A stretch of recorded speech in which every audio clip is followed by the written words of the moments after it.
Restaurando a Família, de Walter Natter Jr. e Magali Natter. Quarto dia. Abuso sexual.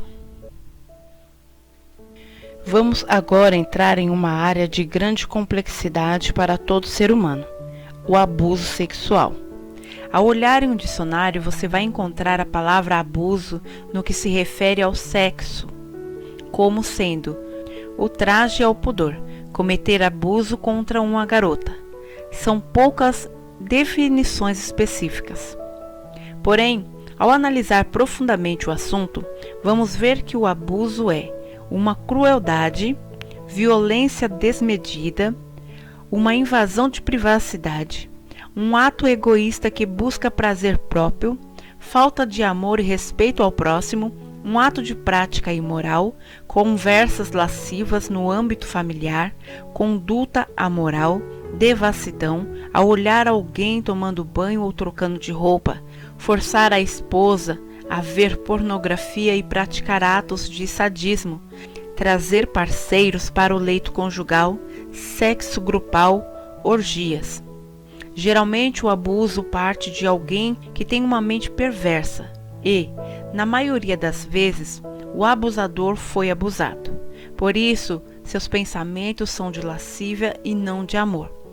No momento do abuso, são transferidos para o abusado espíritos imundos de imoralidade que estão agindo neste ato, podendo ser por um simples toque. Também pode ser por querer se vingar pelo mal que lhe causaram. Vai tentar desforrar em outro o mal que lhe fizeram.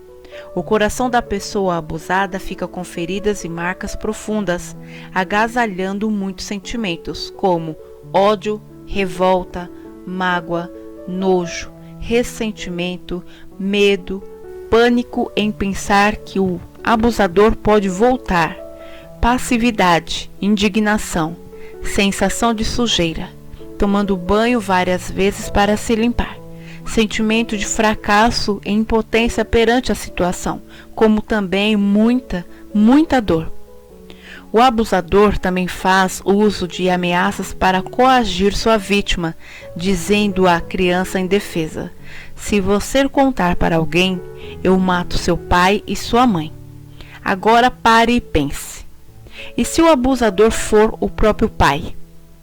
Creia, eu tenho muitos testemunhos de pessoas que foram abusadas por este homem que se chama pai. É a maior dor que alguém pode ter, e conviver com algo assim não é fácil não. E muitas vezes pode acontecer uma gravidez e esse homem torna-se pai e avô ao mesmo tempo. Pense em algo assim. Outra coisa que não posso deixar de dizer é que uma menina, quando abusada na infância, fica marcada. A dor no coração causada pelas feridas pode durar o resto da vida. Ela vai crescer e casar-se. Algo normal na sociedade, porém, não consegue ter um bom desempenho no relacionamento sexual com seu marido, pois ainda se lembra dos abusos que sofreu. No caso de um menino, quando abusado, ele vai perder a sua identidade. Entra um espírito de confusão em sua mente, fazendo com que não saiba se gosta de homem ou de mulher. Alguns também terão prazer e satisfação ao estuprar alguém. Outros somente terão prazer ao praticar o sexo oral ou anal. Quanto a este assunto, muitos me procuram dizendo: quanto ao sexo anal, eu concordo que seja pecado, mas o sexo oral, que problema tem? Não vejo nada de anormal. Bem, vou procurar explicar tudo da melhor forma possível, mas o principal para mim é que você entenda que Deus não fez o sexo para ser praticado da maneira que estão praticando, e fez o sexo de uma forma perfeita para ser praticado de maneira saudável entre um homem e uma mulher, em que o pênis deve penetrar na vagina, que é o lugar correto, para também gerar nova vida pela gravidez e trazer-nos o prazer sexual. É assim que deve ser feito. Deus não fez o sexo para ser praticado por dois homens, nem por duas mulheres. Faço uma pergunta a todos: alguém poderá engravidar praticando sexo dessa maneira? sem respostas, é claro, isso não vem de Deus.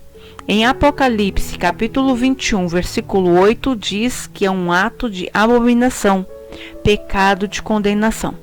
Hoje, estamos passando por um absurdo em que uma minoria que diz ter direitos exige respeito de toda a sociedade, confrontando-nos em qualquer lugar, com cenas indecorosas, homem beijando homem na boca, mulher da mesma forma. Eles pedem respeito. E quanto a nós que temos filhos que estão vendo essas coisas absurdas e querem explicações? Como ficamos? E aí? Deus não faz acepção de pessoas. Ele nos ama por igual. Ama o pecador e o quer para si, mas jamais irá admitir o pecado. Por isso, Ele nos separou para que façamos diferença e falemos do seu grande amor para essas pessoas. O Senhor conta com cada um de nós.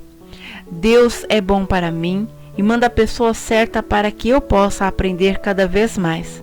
Há poucos meses atrás, ao ministrar um homem que havia sido pai de santo, eu aprendi algo muito importante que vai ajudar todo aquele que busca conhecimento e discernimento da verdade, com respeito à prática do sexo oral e anal.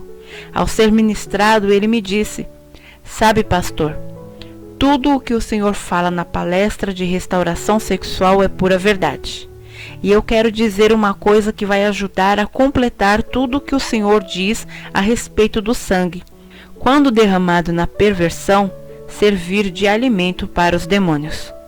Do lado de lá, onde eu estava no tempo da ignorância, a semente do homem, ou seja, o sêmen, é chamado de sangue branco e é recolhido pelos demônios nos atos de perversão sexual, como também tem o sangue azul, que vem das linhagens e tradições. Sendo assim, creio que tudo é sangue. Não importa qual seja a cor, o sangue de perfumações no nosso corpo, feito em rituais, abortos, quando os provocados em toda a sujeira da imundície da perversão sexual, vão servir sim de alimento para eles. Quando aquele homem que havia sido pai de santo me disse isso, imediatamente o Espírito Santo me incomodou para que eu tivesse o discernimento de que, se a semente for engolida no ato do sexo oral, ou se for colocada no ânus de alguém, através do sexo anal, ela vai parar nas fezes. Então, pergunto a você, este é o lugar da semente? Foi assim que Deus criou a forma de praticar o ato sexual? É claro que não. Então, assim sendo, cada um tire sua conclusão. Bem, para que eu não me esqueça, creio que todos estão sabendo que as meninas de 11 a 13 anos estão sendo vacinadas contra o vírus do HPV. O principal vilão é o sexo oral. Tem causado câncer na garganta, cabeça e pescoço. No Japão, em alguns outros países, essa vacina é proibida, devido aos efeitos colaterais que podem provocar, até mesmo esterilidade na mulher. Algumas meninas, ao tomarem a vacina, tiveram choque anafilático, que é um choque alérgico de maior proporção existente. Tudo o que está acontecendo, infelizmente, tem vindo pela busca frenética do homem, inclusive pelas nossas crianças e jovens, por sites pornográficos. E devo dizer também que a pornografia leva à pedofilia. E agora, os pedófilos, por meio das salas de bate-papo, marcam o encontro com as meninas e meninos, fazendo com que as crianças acreditem que são da mesma idade. Aí, pensando que vão encontrar alguém para namorar, encontram um velho malvado, sem escrúpulo algum, e caem na armadilha. Vidas têm sido destruídas. Muitos, nos dias de hoje, iludem-se pensando que por estarem na igreja já estão salvos. Creio que pensam ou imaginam que a misericórdia do Senhor encobrirá suas transgressões. Isto é verdade, se houver arrependimento, pois A repetição constante do pecado sem arrependimento, ou seja, mudança de atitude, gera morte espiritual. Porém, Deus é fiel e justo e a sua palavra é verdadeira. Ele nos diz que pecamos até em pensamentos. Se olharmos para uma mulher e a desejarmos como olhar de cobiça, já estamos praticando adultério.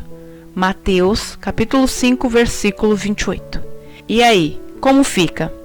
Você pode até olhar e achá-la bonita, mas a segunda olhada, naquela virada de pescoço, que talvez você acha que ninguém estava vendo, ele viu. Ele quem? Quem foi que viu? Eu nem olhei de verdade. Muitas vezes vem um beliscão da namorada, da noiva ou da esposa, mas não é delas que estou falando. O Senhor sabe de tudo o que você está fazendo. Temos de crer que Ele tudo vê. Podemos esconder dos pais, do cônjuge, dos filhos e tentar enganar a nós mesmos, mas de Deus não tem como esconder absolutamente nada. Ele sabe de todas as coisas. E Satanás, por sua vez, por conhecer nossa índole e caráter, procura de todas as formas nos atacar e destruir na área de maior fraqueza. Ele é sutil, não tem amor e somente emana ódio, mas também é o pai da mentira e do engano. Porém, todo o plano da salvação foi cumprido na cruz do Calvário. A majestade do céu deixou a adoração de todo o universo, humilhando-se ao assumir a natureza humana para sofrer a horrenda e humilhante morte de cruz. O sangue de Jesus foi derramado, pagando o preço pela nossa liberdade. Ele nos comprou para nos livrar das garras de Satanás, fez a sua parte e tudo já foi consumado. Nós temos de fazer a nossa, apropriando-nos do que ele sofreu por cada um de nós. O judeu só podia pecar 3 vezes, mas haja cordeirinho para ser sacrificado. O animalzinho era levado ao sumo sacerdote para ser imolado e seu sangue aspergido, apenas para cobrir o pecado. O que eu disse?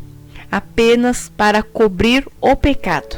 Porém, Jesus veio ser o sacrifício vivo. Por isso é chamado de Cordeiro de Deus que tira o pecado do mundo. Portanto, a salvação é um plano de Deus Pai, ao entregar seu único Filho para pagar o preço de morte, e morte de cruz, por cada um de nós. A salvação é para todo ser humano, o chinês, o japonês, o francês, o inglês, o americano, o brasileiro e para todos que a querem verdadeiramente. Mas para ter a salvação há um preço: deixar de pecar. É impossível para Deus salvar o homem que não deseja arrepender-se. O culpado impenitente não deve enganar-se ou iludir-se com o pensamento de que seu pecado ficará impune, pois as Escrituras Sagradas não deixam lugar para dúvidas. Em Gálatas, capítulo 6, versículo 7, está escrito: não vos enganeis. De Deus não se zomba, pois aquilo que o homem semear, isso também ceifará.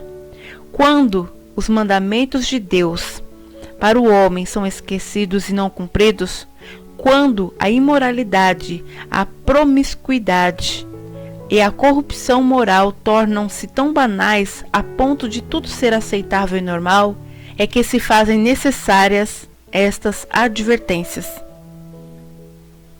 Espero vocês amanhã para o nosso 5º dia.